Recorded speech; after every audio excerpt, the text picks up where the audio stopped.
ரோட்ல போட்டு இதையெல்லாம் தூக்கிட்டு போகக்கூடாதுண்ணா. உயிரோடு இருக்குதுல்லங்க, ரெண்டை பிடிச்சிட்டு போய் நம்ம ஒவ்வொன்றா செத்துக்கிட்டே இருக்குதுங்க. இதோட 10 கோழிக்கு மேலே செத்தாச்சுங்க. ஒவ்வொன்றா செத்துட்டு இருக்குது. அவங்க எங்கே காசு கொடுக்க போகிறாங்க? அவ்வளோதான் முடியுது. ஒவ்வொன்றா செத்துக்கிட்டு வந்துட்டு இருக்குது. யாருக்கு எதுவும் பண்ணவும் முடியாது. இது இன்னும் பண்ண முடியாது. கோழி ஆகுது, பொங்காகுது, நெகமாகுதுங்கிறாங்க. இந்த நெகம் எங்கேயும் ஆகுது. இதெல்லாம் ஒன்றும் நெகம் ஆகாது, ஒன்றும் ஆகாது. பாருங்க, இந்த நெகம் எல்லாம் ஒன்றும் ஆகாது. இதெல்லாம் நோய் எடுத்துட்டு போய் பிரயோஜனமே இல்லை. கோழி சேர்த்து கிடக்குது. இது அவ்வளவுதானுங்க. இதெல்லாம் தீனி இல்லாமல் செத்து இருக்குதுங்க. பாருங்க, தீனி இல்லாமல் செத்து கிடக்குது. தீனி இல்லை, ஒன்றும் இல்லை. இதே பழத்துக்கு சொல்லி பார்த்தா தீனி போட்டு செத்து போயிட்டு இதே மாதிரி செத்துட்டு இருந்தா அவங்க என்ன பண்ணுவாங்க? யார் என்ன பண்ணுவாங்க? இது கெடுதல் தான். கட்டிக்கிறவங்க பணம் கட்டின காசும் போச்சு. இப்போ பொங்காகுது, அதாகுதுனாங்க. ஒருத்தர் எடுப்பாரும் இல்லை, ஒன்றும் இல்லை. இதோட 6 கோழி செத்தாச்சுங்க.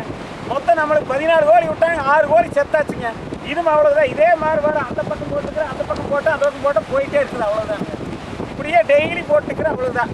செத்துட்டா கம்பெனி கிட்டத்தட்ட ஒரு 100 கம்பெனிக்கு மேலே சேர்ந்து பெரிய விவசாயி வச்சுட்டுங்க பெரிய மெகா ஊழல் பண்ணிட்டு கொண்டுக்கிறாங்க. இதுக்கு உடனடியாக அரசாங்கத்தில் நடவடிக்கை எடுத்து அவங்ககிட்ட எல்லாம் கரெக்ட் பண்ணி வச்சு இருக்கிற விவசாயிக்கு ஏதோ கொஞ்சம் கொடுத்தா தான் அவங்களுடைய நிலைமை பிழைக்குங்க. விவசாயிகளை ஏமாற்றி நல்லா இருக்க முடியாது எல்லாருமே. கிட்டத்தட்ட 32 ஜோடி வளர்த்தீங்க. அதனுடைய முட்டை அதே சாப்பிட்டு தின்னுட்டு கொண்டு இருந்தது. அதெல்லாம் போச்சுங்க. பூரா பார்த்துட்டு ஒரு கோழி 4000 ரூபாய்ன்னு சொல்லி போய் விற்றனுங்க. அதுமெல்லாம் போச்சு. 45 கிலோ கோழி வெறும் 4000 ரூபாய்க்கு வித்துட்டு இருக்குது. அதுதான் பண்ணிட்டு கொண்டு இருந்தாங்க. பூரா விற்று பூரா இருக்கிறது பூரா தள்ளி விட்டுட்டுங்க. நீங்கள் கையை நீட்டி இப்படி கிடக்குது அப்படிங்கிறத பேசுவீங்களா? நான் இருந்தாலும் 1000 பொண்ணு, இறந்தாலும் 1000 பொண்ணு விளம்பரம் பண்ணுறானுங்க. அந்த லட்சணம் இங்கே பாருங்கள். இதுதான்.